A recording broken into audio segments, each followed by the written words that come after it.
For a single moment, he imagined a future where prophecy failed, where love could undo fate. That moment passed. He swallowed her whole, not in rage, not in madness, but in fear. Each child followed: Demeter, Hera, Hades, Poseidon, gods of soil, marriage, death, and sea, reduced to silent prisoners within their father's body. They did not die. Death was too kind for what they endured. They existed, trapped in darkness, suspended in time, their cries unheard by the cosmos. Rhea watched each of her children vanish into Cronus like offerings to an unseen god. Her grief was not explosive. It was slow, corrosive, a river wearing away stone. And rivers, given enough time, carve canyons. 3. Rhea's betrayal and the first act of war. Rhea is often remembered as a grieving mother. History forgets that she was also a conspirator. By the time Zeus stirred within her womb, Rhea had learned the pattern of Cronus's fear. She knew the prophecy had not made him cruel. It had made him efficient. So she did the unthinkable. She lied. When Zeus was born, his cry did not echo through the halls of the Titans. It was smothered by secrecy, hidden among mountain caves and whispered prayers. Rhea wrapped a stone in swaddling cloth and placed it in Cronus's hands. Cronus swallowed it without question. The universe did not tremble. The sky did not fall. The lie succeeded. And in that success, the first true rebellion was born, not with weapons, but with deception. Zeus was raised in shadows, far from the throne he was destined to challenge. Nymphs became his caretakers. Mountains became his witnesses. The wind carried stories to his ears long before truth ever could. Stories of stolen siblings. Stories of a tyrant father.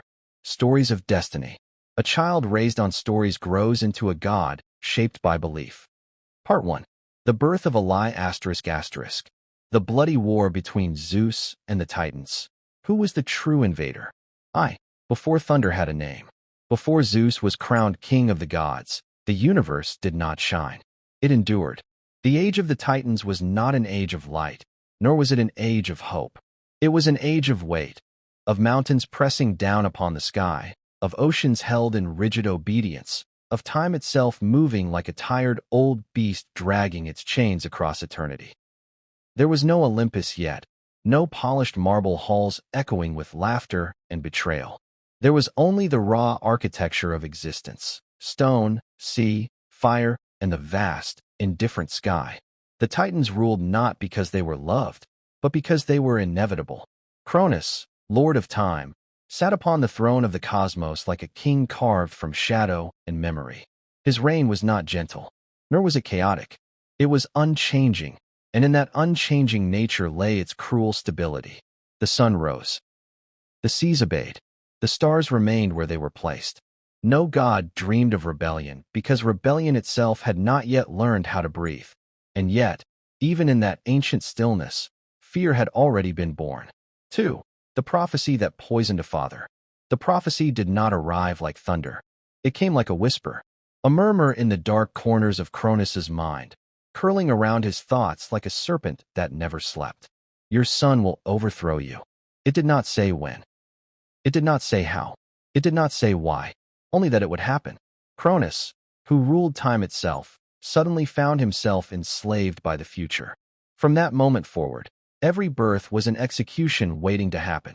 Every cry of a newborn god sounded less like life and more like a countdown. Historians would later paint Cronus as a monster, a tyrant who devoured his own children without mercy. But monsters, at least, act without reason. Cronus acted with calculation. When Hestia was born, warm and bright as a hearth fire, Cronus hesitated. 4. Zeus, the child of destiny and rage. Zeus did not grow like other gods. He did not mature slowly, guided by tradition or tempered by balance. He grew fast, too fast, like lightning tearing itself free from a storm cloud.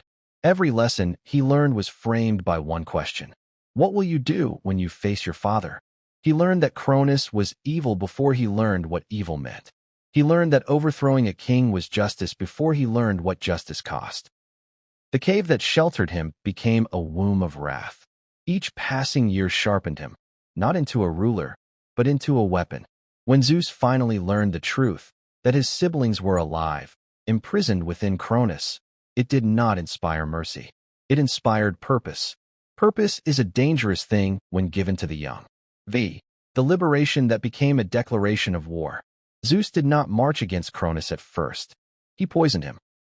With Métis's counsel, Zeus gave Cronus a potion that forced him to vomit up the gods he had swallowed. One by one, they emerged, older, scarred, furious. They did not thank their father for keeping them alive. They did not mourn the years stolen from them. They chose sides. And once sides are chosen, war becomes inevitable. Cronus looked upon his children, free, armed, united, and realized something the poets would never record. The prophecy had not come true because of fate. It had come true because of betrayal. 6. Titans as kings, not monsters. The war that followed, Titanomachy, would later be framed as a battle between good and evil. But the Titans were not demons. Oceanus did not thirst for blood. Themis did not crave domination. Mnemosyne remembered a time before war and mourned it. Many Titans did not want to fight. They ruled a world that functioned. They maintained a balance that, while harsh, did not tear reality apart. To them, Zeus was not a savior. He was an invader, a young god wielding revolution like a torch, indifferent to what it burned. 7. The first lightning strike. When Zeus hurled his first bolt of lightning at Cronus, the sky screamed. Not in triumph. In shock. Lightning had never been a weapon before. It was raw, excessive, uncontrollable, power without restraint. Cronus did not fall immediately. He stood, time itself bending around him, and asked a question no myth dares to answer. Will you be better than me? Zeus did not respond. The lightning did. And with that strike, the universe crossed a threshold from which it could never return. 8. When history chooses its heroes. The war would rage for 10 years. Mountains would crumble. Seas would boil. Titans would fall not because they were weak, but because Zeus learned faster how to destroy. Yet even before the war ended, something more dangerous than violence had already begun. Narrative. Stories spread. Stories of Zeus the liberator, Zeus the just, Zeus the savior. Cronus became a symbol of everything wrong with the old world. No one asked whether the old world had asked to be saved. 9. The question that refuses to die. By the time the first Titan was cast into Tartarus, one truth lay buried beneath thunder and flame. If Zeus had lost, he would have been remembered as a traitor. Because Zeus won, he became a god-king. And thus, history learned its oldest lesson once again. The victor is never called the invader. 6. Poseidon and the drowning of the world. Poseidon did not hesitate. Fresh from his imprisonment, rage still echoing in his veins, he turned the seas into weapons. Waves rose like living walls, smashing Titan strongholds beneath endless water. But the seas did not discriminate. Islands sank. Creatures that had existed since the dawn were crushed without names or songs. The oceans screamed, personified in agony, forced to kill against their own nature. Poseidon mistook vengeance for justice. The sea paid the price. 7. Hades and the silent harvest. Hades did not roar. He worked quietly. Where lightning struck and seas drowned, Hades waited. The dead began to arrive in numbers unseen before. Not monsters, not demons, gods, titans, fragments of immortality broken by weapons never meant to exist. The underworld expanded unwillingly, swallowing victims faster than it could mourn them. Hades felt something crack within himself, not pity, but dread. If gods could die like this, what did eternity mean anymore? 8. Zeus Ascendant. Zeus learned quickly. Each battle refined him. Each Titan defeated sharpened his confidence, blunting his doubt. He began to speak less of liberation and more of order. Order, he claimed, demanded obedience. Order required sacrifice. Order justified annihilation. The Olympians followed him not because they agreed, but because lightning does not ask permission. Hera watched Zeus change. The child raised on prophecy had become a man intoxicated by inevitability. She saw the same fear in him that had once ruled Cronus. And she wondered, quietly, whether this war was breaking a cycle or perfecting it. 9. The Titans begin to fall. One by one, the Titans were driven back. Not defeated in honorable combat, but overwhelmed. Zeus did not fight wars of attrition. He fought wars of obliteration. Hyperion burned until even fire feared him. Zeus was buried beneath collapsing dimensions of space. Crius vanished beneath storms that tore at reality itself. Part 2. Titanomachy, when liberation becomes slaughter. When war learned how to breathe. War did not arrive all at once. At first, it crept. It moved through the cracks of the cosmos like a sickness that had been waiting patiently for permission. Mountains did not collapse overnight. Seas did not boil immediately. The universe hesitated, as if unsure whether this conflict was real or merely another quarrel among immortals. Then Zeus raised his hand.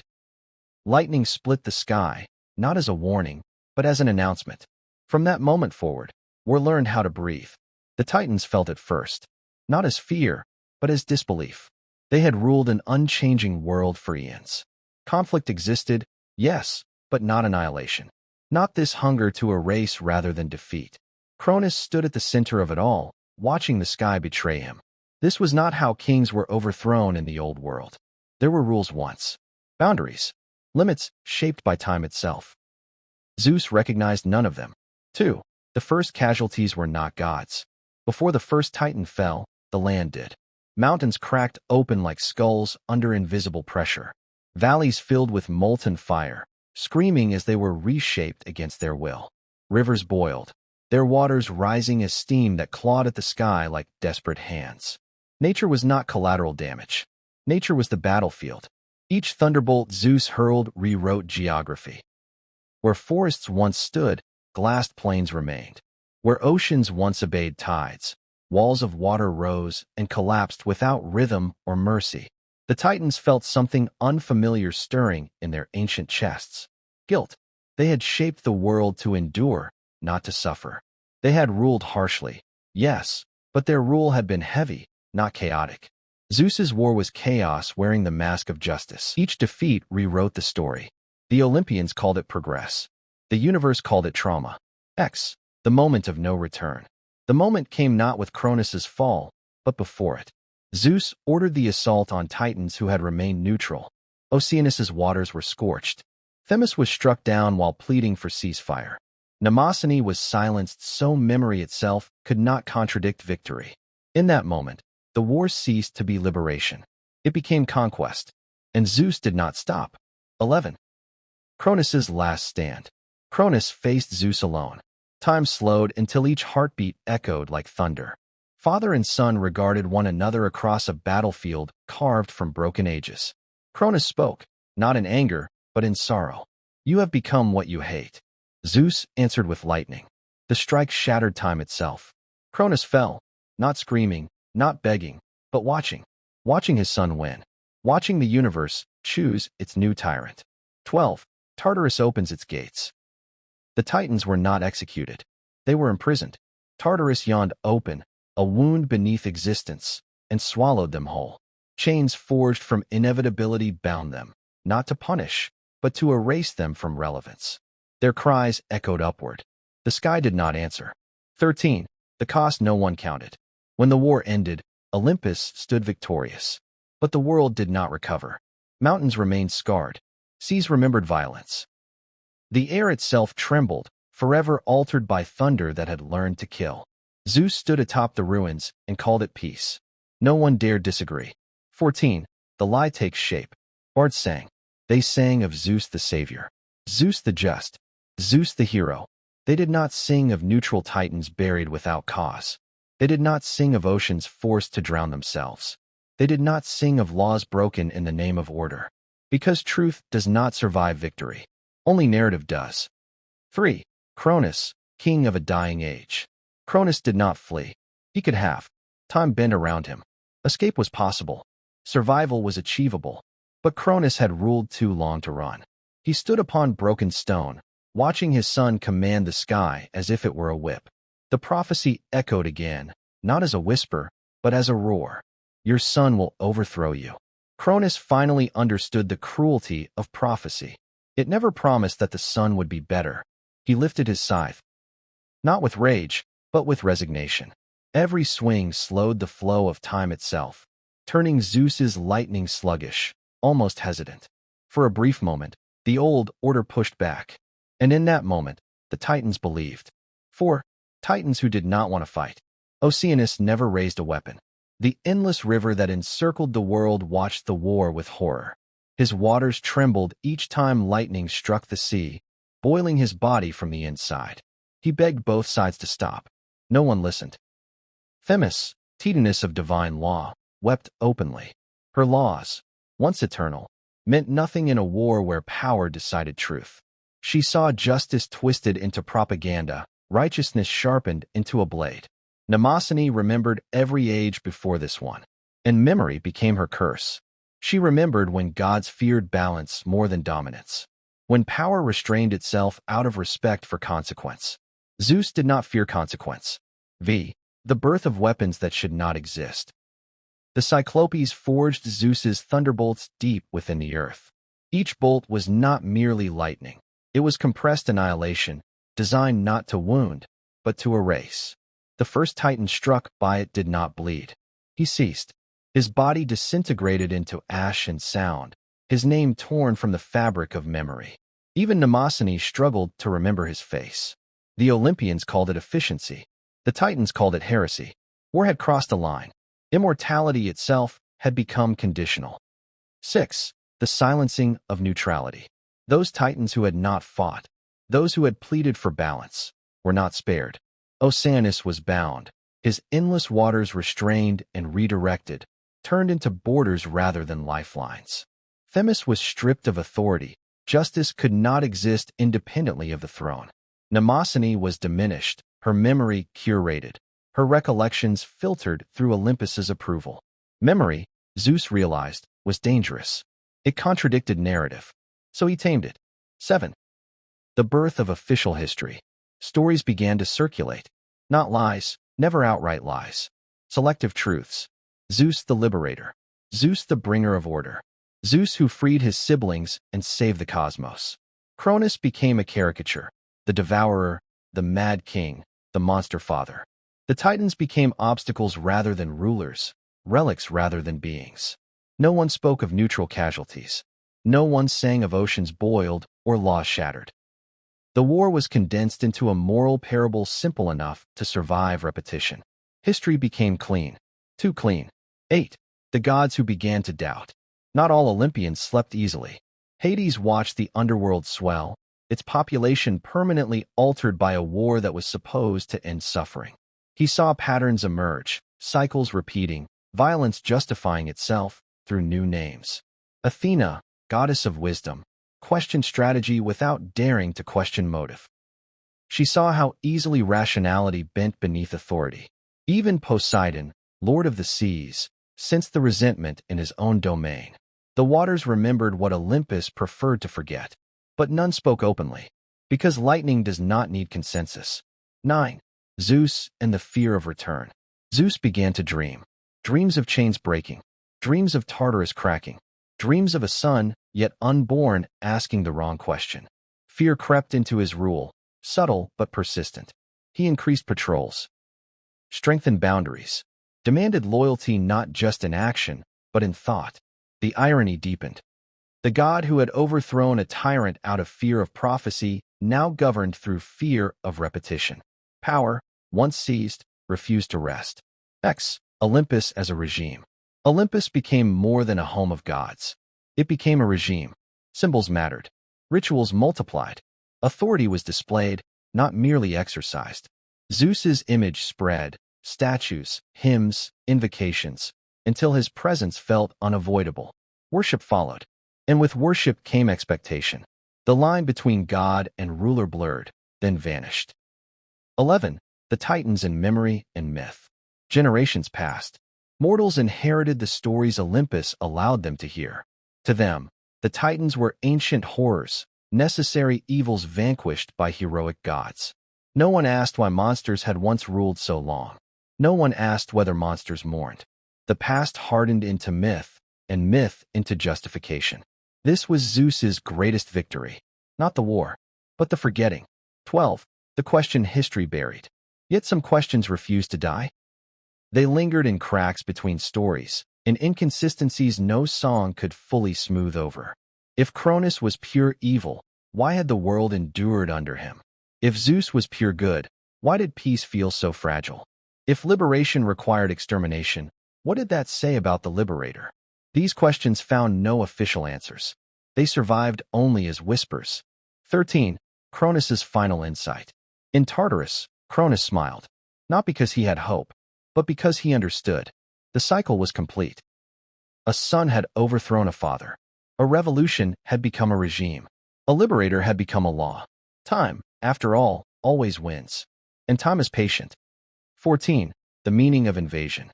Was Zeus an invader? History said no. History said he was destiny. But history was written from Olympus, by those who benefited from its height and forgot the cost of its ascent. From below, from scorched earth, drowned seas, silenced titans, the answer was different. Invasion is not defined by origin. It is defined by consequence. 15. The final judgment. If Zeus had lost, he would have been remembered as a traitor, a reckless son who shattered order and paid the price.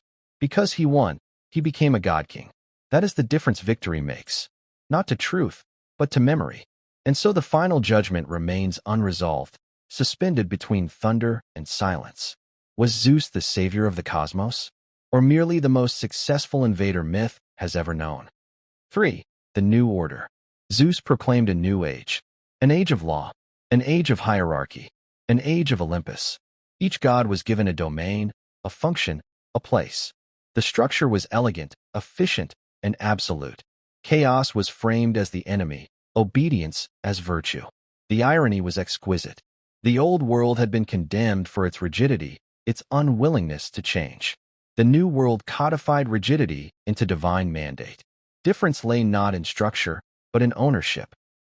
Cronus had ruled because he always had. Zeus ruled because he had won. 4. Tartarus, where memory goes to die. Tartarus was not merely a prison. It was a statement. A realm beneath realms, sealed away from sky, sea, and story alike. The Titans were chained there not simply to prevent their return, but to ensure their absence from memory. Zeus did not want martyrs. He wanted silence. In Tartarus, time no longer flowed naturally. Moments stretched, folded, repeated. The Titans endured not eternal torment, but eternal irrelevance. Their names faded. Their deeds blurred. Their suffering became background noise to a universe eager to forget them. Cronus remained conscious. That was Zeus's final cruelty. Not death, but witness. Cronus, the living relic. Cronus sat in chains forged from inevitability, watching time continue without him. He felt eras rise and collapse like shallow waves against an unreachable shore. He sensed Zeus's rule extending outward, solidifying, mythologizing itself. Cronus laughed sometimes. Not in madness. In recognition. The prophecy had never specified how he would be overthrown. Only that he would be. Zeus believed victory meant transcendence. Cronus knew better. Victory merely changed the mask worn by fear. 15. The question that refuses silence.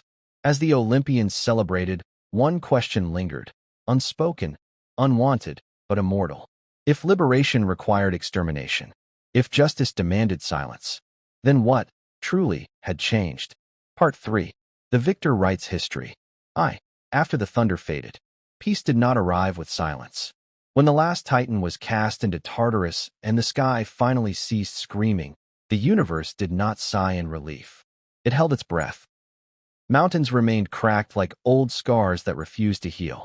Oceans no longer trusted the moon, their tides rising with hesitation, as if remembering how easily they had been turned into weapons. The air itself carried a faint tremor, a residue of thunder that would never fully dissipate. This was the world Zeus inherited. Not a kingdom restored, but a battlefield embalmed. Olympus rose above it all, gleaming and untouched, its marble halls polished by victory. From its heights, the devastation below looked distant, almost abstract. Distance softened destruction. Height forgave cruelty. Zeus called this peace. The world did not. 2. Olympus becomes a throne, not a home. In the early days after the war, the Olympians gathered often. They drank, they laughed, they retold the battles as stories already drifting toward legend. Victory tasted sweet, and exhaustion dulled doubt. But slowly, imperceptibly, the tone changed. Zeus no longer asked. He decided. The lightning that once shattered titans now hung invisible in every conversation. His authority did not need to be spoken. It existed in the unspoken understanding that defiance had already been punished once and erased. Hera watched this transformation with a queen's practiced silence. She recognized the signs. She had seen them in Cronus long before prophecy made him a monster. Power, once justified by necessity, rarely relinquished itself afterward. It simply found new reasons. Zeus vs. Hades Part Bodiord Siari. Thunder on Olympus. When the king of the sky faces the lord of death. Two forms of power. One forbidden question. In Greek mythology, there is a question rarely spoken aloud, not because it is difficult, but because it is dangerous. Who is stronger, Zeus or Hades? Zeus, king of the gods, wielder of thunder, the one who overthrew the Titans, ruler of the sky and the divine order. Hades, the one who dwells in shadow, without a shining throne, without glorious temples, yet every living being ultimately belongs to him. One rules life in motion, the other rules eternal stillness. Zeus is worshipped through oaths, Hades is feared through instinct. And while Olympus has always believed Zeus to be the strongest, a quiet truth has existed since the universe was divided into three realms. Zeus has never ventured deep into the underworld. Not because of laws, not because of agreements, but because there are places where thunder is no longer the ultimate weapon. I, Zeus, the power of the victor. Zeus was not born the strongest god. He became the strongest because he won. One, the god who overthrew his father. Zeus is the only Olympian who defeated his own father. Kronos triumphed over the Titans, an older, more primal generation of gods, survived a 10-year war that shook the cosmos itself. Zeus's lightning is more than a weapon. It is a symbol of judgment. When Zeus strikes, he does not merely destroy, he passes sentence. 2. The power of visibility. Zeus rules from the sky. Everyone sees him. Every god hears the thunder. His power lies in presence, overwhelming force, psychological dominance. Olympus exists because Zeus allows it to exist, but this creates a deadly paradox. Zeus's power depends on others recognizing him as king, and that is something Hades has never needed. Second, Hades, the power of the one who never needed to win. Hades never fought for the throne, not because he was weak, but because he chose the only domain that could never be taken from him. 1. Hades does not rule death, he owns it. A common misconception. Hades is not the god of death.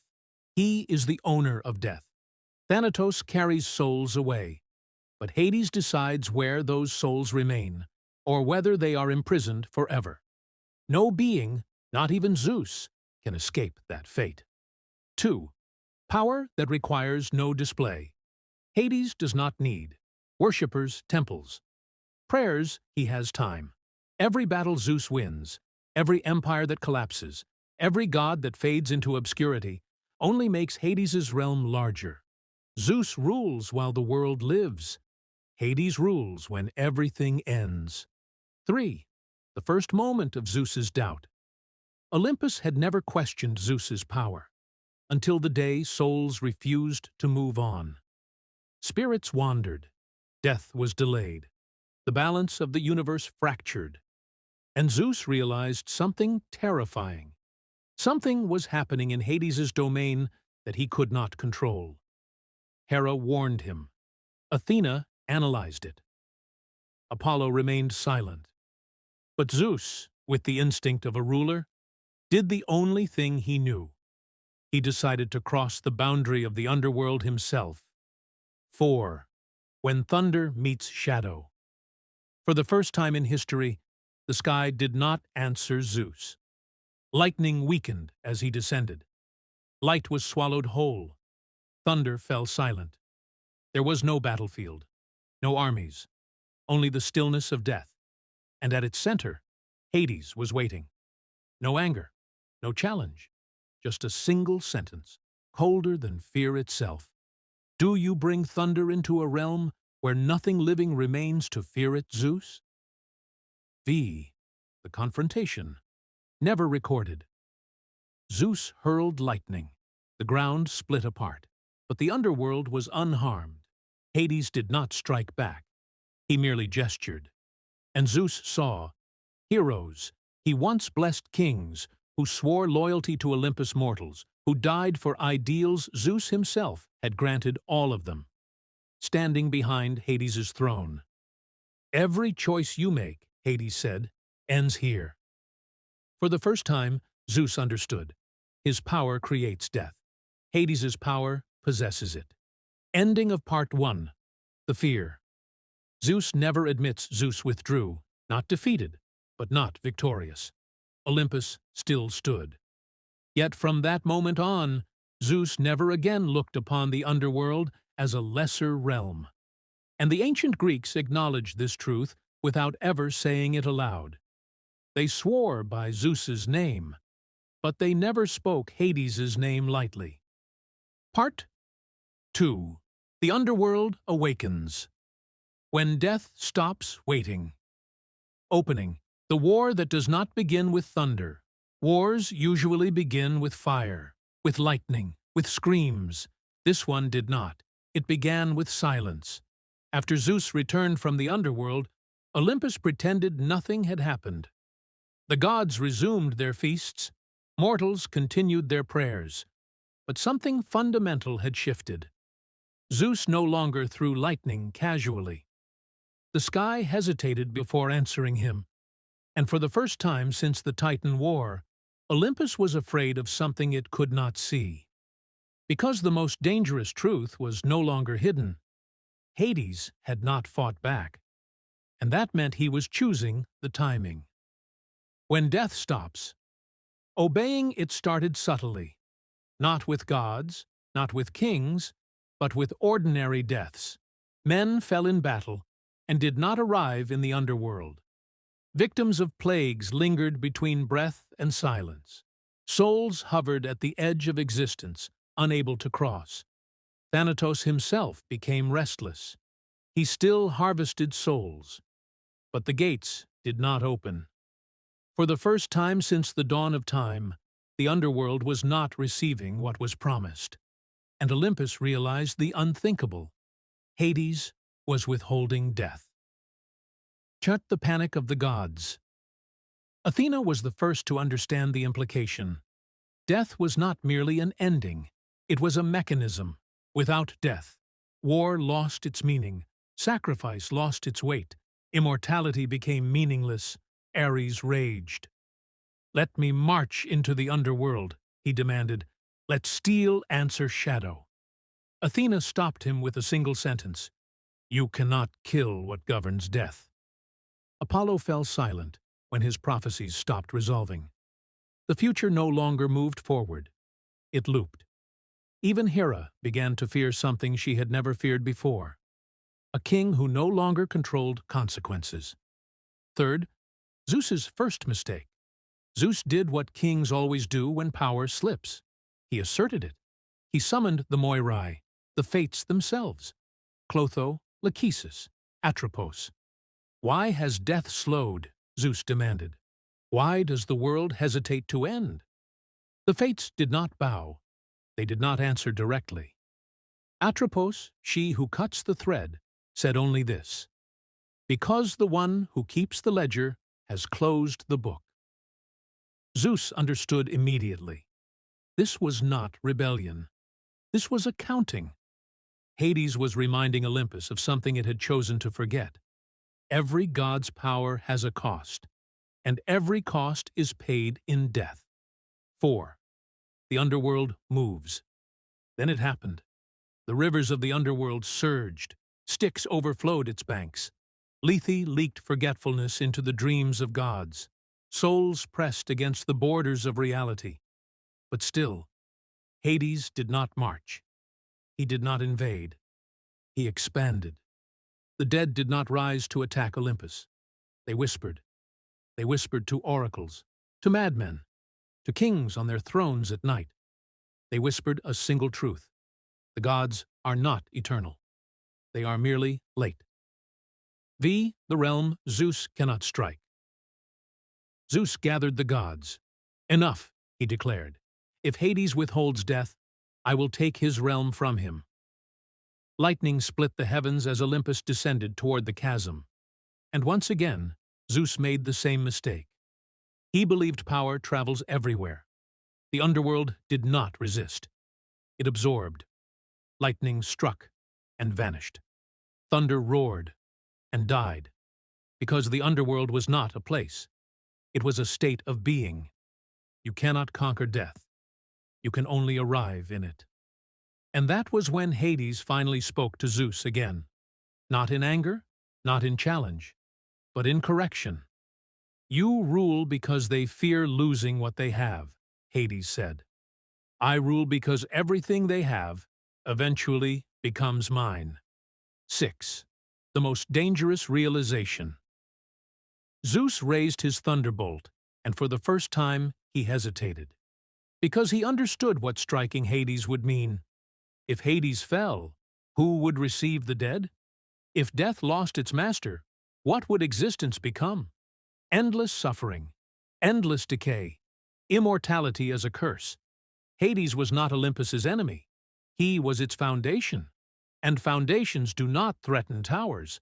They simply outlast them. Ending of Part 2.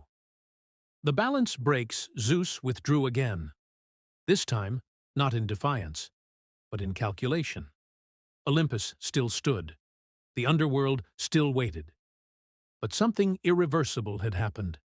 Zeus had realized he could not destroy Hades without destroying the universe that made Zeus king.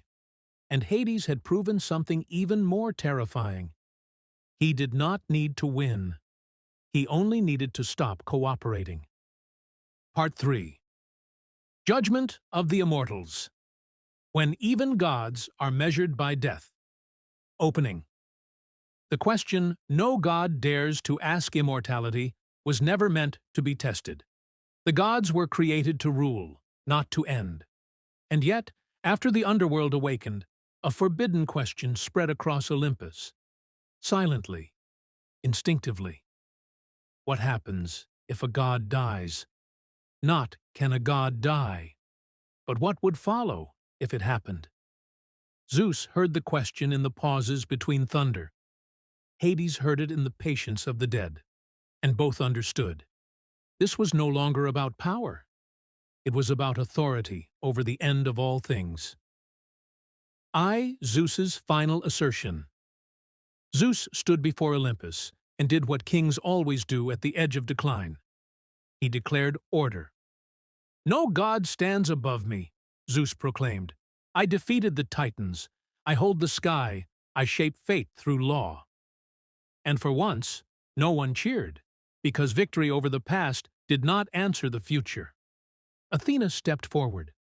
Father, she said carefully, strength is not the same as inevitability. Zeus ignored her. He gathered every symbol of his authority.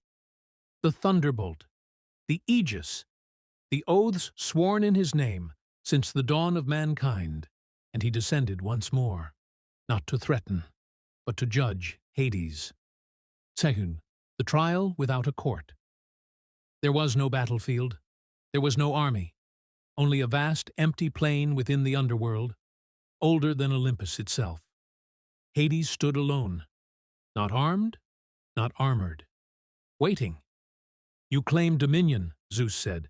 You claim inevitability, but you have never faced me. Hades nodded.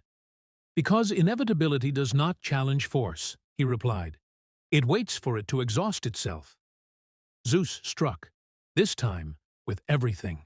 Lightning did not shatter the underworld. It illuminated it. Every soul, every regret, every consequence of divine command. And for the first time, Zeus saw the full ledger. Every war blessed in his name. Every king empowered by his favor.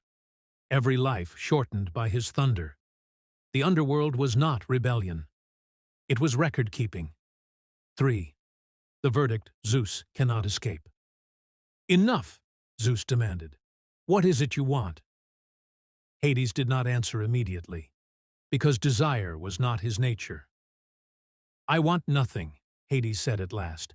I already have everything. Zeus raised the thunderbolt again, but this time Hades spoke the words no god had ever spoken to Zeus. Strike me, and tell me where your dead will go. The thunderbolt lowered, not in defeat, in understanding. Killing Hades would not prove dominance. It would erase death itself and condemn existence to endless decay. Zeus could destroy his brother, but he could not replace him. 4. The moment of truth. Zeus finally asked the question he had avoided since the Titan War. Am I subject to you? Hades did not smile. He did not gloat. He answered with absolute calm. You are subject to consequence. Silence followed. Not fear, acceptance. Zeus ruled life's order. Hades ruled its conclusion. And conclusions do not answer to beginnings. The final balance. The Moirai appeared, uninvited. Clotho spun. Lachesis measured. Atropos held the shears. Even Zeus did not command them. Atropos looked at both brothers and spoke. Power commands events. Death commands certainty. The judgment was not dramatic. It was final. Ending. Who is stronger? Zeus returned to Olympus, still king, still feared, still powerful, but no longer absolute. Hades returned to the underworld, still unseen, still unpraised, still inevitable. And so the verdict stands. Zeus is the strongest among the living gods, but Hades is stronger than strength itself. Because thunder can be resisted, kings can fall, empires can end, but death never needs to fight. It only waits.